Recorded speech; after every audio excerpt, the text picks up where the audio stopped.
Esta apresentação descreve os principais aspectos que envolvem atualmente a exploração do shale gas, assim como introduz alguns conceitos sobre elaboração de cenários, análise e gestão de projetos. Os tópicos aqui elencados serão detalhados a seguir.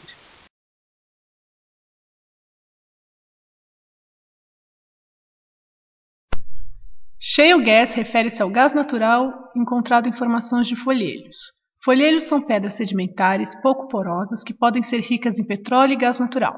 A produção de gás natural a partir das formações de folheiro tem rejuvenescido a indústria do gás natural nos Estados Unidos, e as técnicas de exploração podem ser aplicadas globalmente, porque essas formações contêm quantidades significativas de gás natural e propriedades geológicas e geográficas similares. A experiência e informações obtidas a partir do desenvolvimento de Barnett Shale, no Texas, promoveram a eficiência da produção de shale gas pelos Estados Unidos. No Brasil, é comumente chamado de gás de xisto, embora a definição mais adequada seja gás de folheiro. Existem reservas significativas de shale gas em todos os continentes. Diferenças nas condições geológicas, regulatórias e de mercado ditarão o ritmo e a forma do desenvolvimento da produção em cada região. Segundo a Agência de Informação de Energia dos Estados Unidos, este é o ranking dos países que possuem maior reserva de shale gas. A China tem a maior reserva, seguida da Argentina e Algéria. O Brasil ocupa a 10ª posição. Nesta figura são mostradas as principais reservas restantes de gás natural não convencional no final de 2012 em trilhões de metros cúbicos. Diversos fatores podem coibir iniciativas na exploração destes recursos, como geologia desfavorável, restrições por precauções em relação aos impactos ambientais, disposições sobre os direitos aos recursos minerais, ausência de condições de infraestrutura de transporte ou de um mercado consumidor local que garantam destino à produção. Muitos desses fatores são direto ou indiretamente influenciados por políticas públicas. Por outro lado, o desenvolvimento de tecnologias mais avançadas de produção podem acelerar a exploração dessas reservas.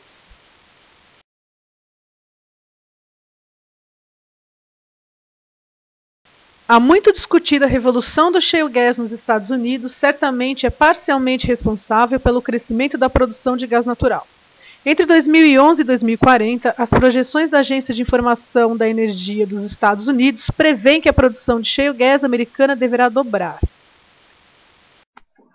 Nos cenários da Agência de Informação de Energia dos Estados Unidos, a produção de shale gas na Europa deverá crescer assim que a produção convencional do recurso começar a decair, por volta de 2030. Já na China, a produção deverá ser crescente desde 2020. As etapas de exploração de shale gas são comuns às de atividades exploratórias convencionais. Apenas o fracking, associado à perfuração horizontal, são etapas específicas da exploração em formações de folheiros. Na etapa de perfuração horizontal, são perfuradas as seções horizontais do poço, de até 1,2 km de extensão em diferentes direções. Sensores de gás são utilizados para garantir que o poço se restrinja à área que contém os hidrocarbonetos. Depois de 30 a 40 dias de perfuração, pode-se completar a cabeça do poço. Essa etapa foi uma das técnicas de maior impacto na viabilização da produção de shale gas, juntamente com a fratura hidráulica descrita a seguir. A técnica de extração do gás natural, conhecida como fraturamento hidráulico, consiste na injeção de grande quantidade de água, areia e aditivos químicos sob alta pressão no duto horizontal. Microexplosões controladas associadas à pressão do poço ocasionam o fracionamento da rocha ao redor, gerando fissuras que são mantidas abertas pelas partículas de areia e fazem com que o gás escoe para o poço. A seguir, são disponibilizados alguns links de vídeos ilustrativos do processo de fraturamento hidráulico. Ressalta-se que particularidades tecnológicas são inerentes às companhias exploradoras, e, consequentemente, a técnica pode apresentar algumas diferenciações.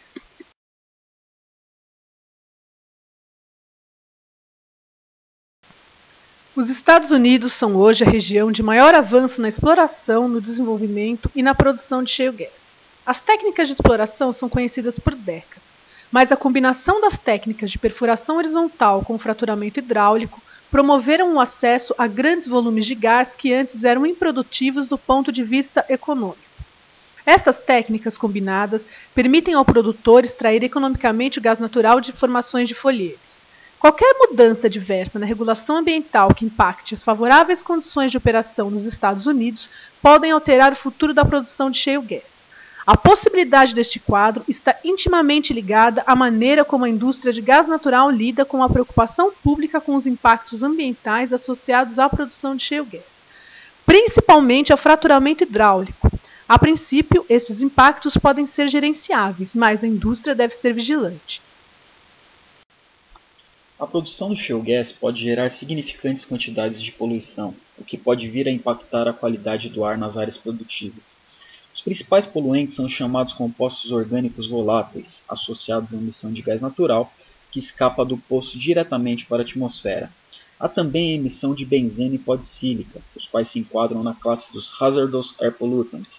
Há também a produção de óxidos de nitrogênio, associados aos motores de combustão interna, responsáveis por atividades de perfuração, fraturamento hidráulico e compressão. Embora a água seja consumida em todos os estágios do ciclo de vida do shale gas, a maioria da quantidade é utilizada na etapa de produção. Isso se deve principalmente às grandes quantidades requeridas pelo fraturamento hidráulico do reservatório. Grandes quantidades também são requeridas nas etapas de perfuração e cimentação do poço. Após a etapa de fraturamento, algo em torno de 5 a 20% da água injetada irá retornar à superfície. Se levarmos em consideração um ciclo de vida de 30 anos, assumindo um poço típico que seja fraturado 3 vezes durante o período de tempo, a construção e produção de shale gas consumiria entre 7 milhões e 16 milhões de galões de água por poço.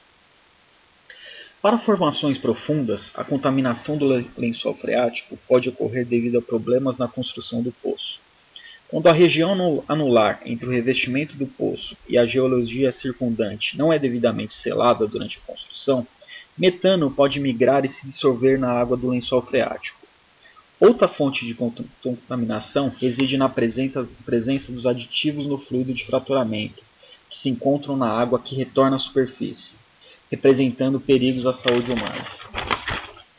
Alguns estudos também têm relacionado a atividade de injeção de fluidos ao longo do fraturamento hidráulico com atividades sísmicas nas proximidades das estações de produção.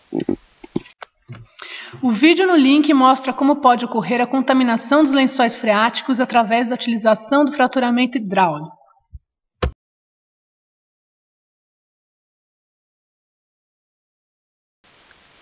Contrariamente ao que ocorre nos Estados Unidos, poucos são os locais que permitem ao proprietário da terra o direito de exploração dos recursos minerais. É sobre a técnica de exploração que a regulação vai se preocupar, principalmente pelo grande risco associado ao fracking em relação à contaminação dos corpos de água no solo. Como os impactos da tecnologia aplicada na exploração do recurso ainda não são conhecidos na sua totalidade, a legislação e a regulação são incompletas e não são comprovadamente eficazes. Alguns países, como a França, optaram por proibir o fracking por precaução. Atualmente, no que se refere à regulação a nível federal, pode-se citar o Clean Water Act e o Safe Drinking Water Act. Ambos instituídos na década de 70 do século passado, não são específicos à exploração não convencional de gás natural, mas voltam-se para o risco de impactos do fracking associado à contaminação dos corpos de água. Ainda assim, a regulação americana em relação à exploração é considerada branda. Existem iniciativas legais em nível federal que podem influenciar este quadro. A Agência de Proteção Ambiental dos Estados Unidos, por exemplo, está preparando análise de impacto do fracking na água potável e nos lençóis freáticos, que devem ser abertas à audiência pública em 2014. O Departamento do Interior americano tem proposto uma rigorosa regulação do fracking em terras públicas, a fim de estabelecer condições seguras para exploração em todas as terras públicas e indígenas. No nível estadual, o quadro regulatório varia significativamente, tornando-se difícil tirar conclusões que se apliquem a todo o território americano. Os estados têm autonomia para desenvolver seu arcabouço regulatório que se aplicará na produção não convencional de gás, tanto como no grau de exigência. Assim, diferentes abordagens regulatórias têm sido desenvolvidas, algumas detalhadas, outras mais flexíveis. Onde a produção é subterrânea, estão sendo instituídas alterações regulatórias a fim de proteger os corpos de água. Embora alguns estados mantenham ou estão considerando manter proibições de certas atividades, Nova York e Nova Jersey baniram temporariamente o fracking enquanto pesquisas sobre os impactos ambientais não forem mais conclusivas. O Brasil entrou na questão de exploração de gás natural em formações de xisto no ano de 2013, quando leilou 240 blocos exploratórios. Contudo, a regulação específica sobre o fracking somente foi editada em 2014, com a Resolução 21 de 2014 da Agência Nacional do Petróleo, ANP.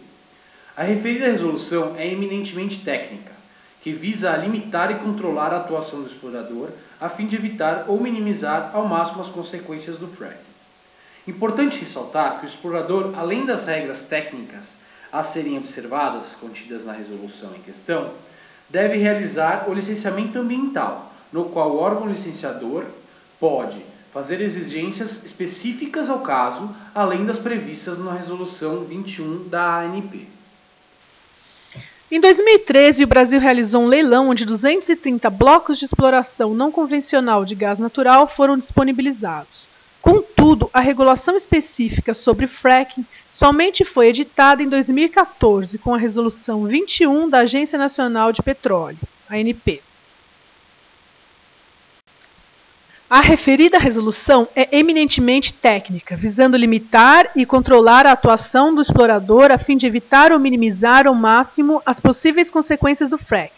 Importante ressaltar que o explorador, além das regras técnicas a serem observadas contidas na resolução em questão, deve realizar o licenciamento ambiental, no qual o órgão licenciador pode fazer exigências específicas ao caso, além das previstas na Resolução 21 da ANP.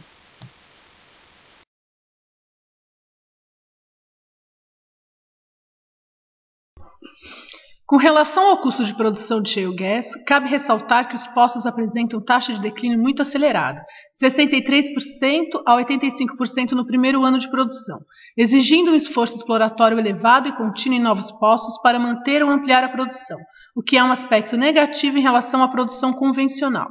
A figura é uma comparação conceitual dos fluxos de caixa da produção convencional e da produção de shale gas. Como a produção em poços não convencionais é bastante rápida, grande parte das despesas de capital, CAPEX, são realizadas durante a produção, o que permite ao produtor, em função da taxa de recuperação dos poços já perfurados, realizar ajuste na decisão de investimento ao longo do projeto. O comprometimento inicial é menor do que em projetos convencionais. As despesas operacionais, OPEX, dos projetos não convencionais são mais elevadas e o payback é mais longo.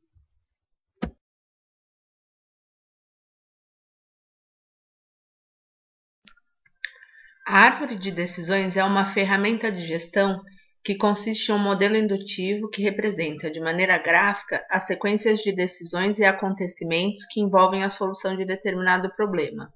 Sua principal vantagem é a fácil compreensão, visto que apresenta de maneira sucinta, mas direta, todos os desdobramentos possíveis do problema em análise. Usualmente, as representações gráficas de árvore de decisões são os círculos, que definem os acontecimentos incertos, e os quadrados ou retângulos que identificam as decisões que podem ser tomadas por um gestor. Como podemos observar na figura, a árvore de decisões desenvolve-se no tempo da esquerda para a direita, e a sua resolução é feita da direita para a esquerda. No final de 2013, foi conduzido pelo governo brasileiro um leilão de concessões para exploração de fontes não convencionais como shale gas. O empreendedor que participou do leilão poderia, por exemplo, fazer uso da árvore de decisões para auxiliá-lo no processo de avaliação das empresas que serão contratadas para trabalhar na área a ser explorada. No exemplo, a área A é a área passível de exploração que será analisada. BJ e DS são as possíveis empresas que farão os trabalhos necessários à exploração da área A. A partir de cada nodo de incerteza, calculam-se as probabilidades. A somatória dos ramos de um nodo é igual a 1. Quando se encontra o nodo de decisão final, somam-se todas as probabilidades daquele ramo e escolhe-se o de maior valor. Desse modo, na figura acima, a empresa que faria os serviços necessários à exploração da área A seria a DS, a um custo inferior a R$ 21.000, com probabilidade de sucesso.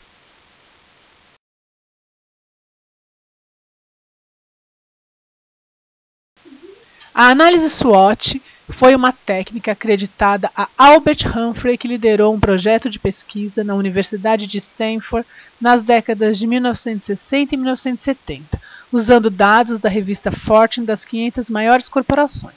Os objetivos são efetuar uma síntese das análises internas e externas, estabelecer prioridades de ação, preparar opções estratégicas, fortalecer os pontos positivos, indicar quais os pontos a serem melhorados, mostrar as chances de crescimento aumentando as oportunidades, deixar em alerta diante de riscos.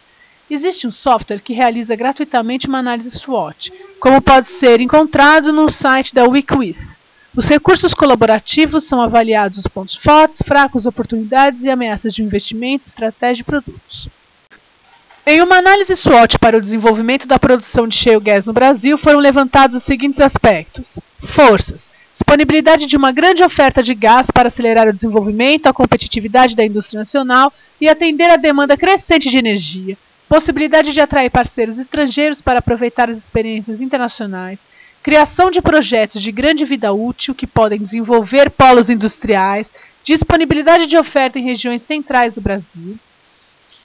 Fraquezas, incerteza sobre as reservas de recursos e sobre a possibilidade de exploração destes recursos, ausência de um planejamento estratégico abrangente, necessidade de políticas que apoiam e introduzam preferências, necessidade de regulação apropriada para a gestão dos recursos e direitos de exploração, mercado onde existe monopólio, necessidade de ampliar o número de players a fim de ampliar a escala de produção, ausência de infraestruturas relacionadas, necessidade de ampliar a malha de transporte dutoviária.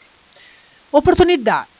Reforçar o apoio governamental, introduzir políticas preferenciais, atrair investimentos, desenvolver produção em grande escala com diversos agentes, estimular a pesquisa e desenvolvimento independente e adquirir o conhecimento da tecnologia.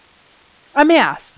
Necessidade da ação governamental para atrair investimentos, necessidade da capacitação de pessoal com fortalecimento da comunidade científica e da criação de grupos de estudo que desenvolvam pesquisas promovendo recursos e inovações, necessidade de introduzir, inovar e absorver tecnologias avançadas internacionais e os impactos sobre o meio ambiente.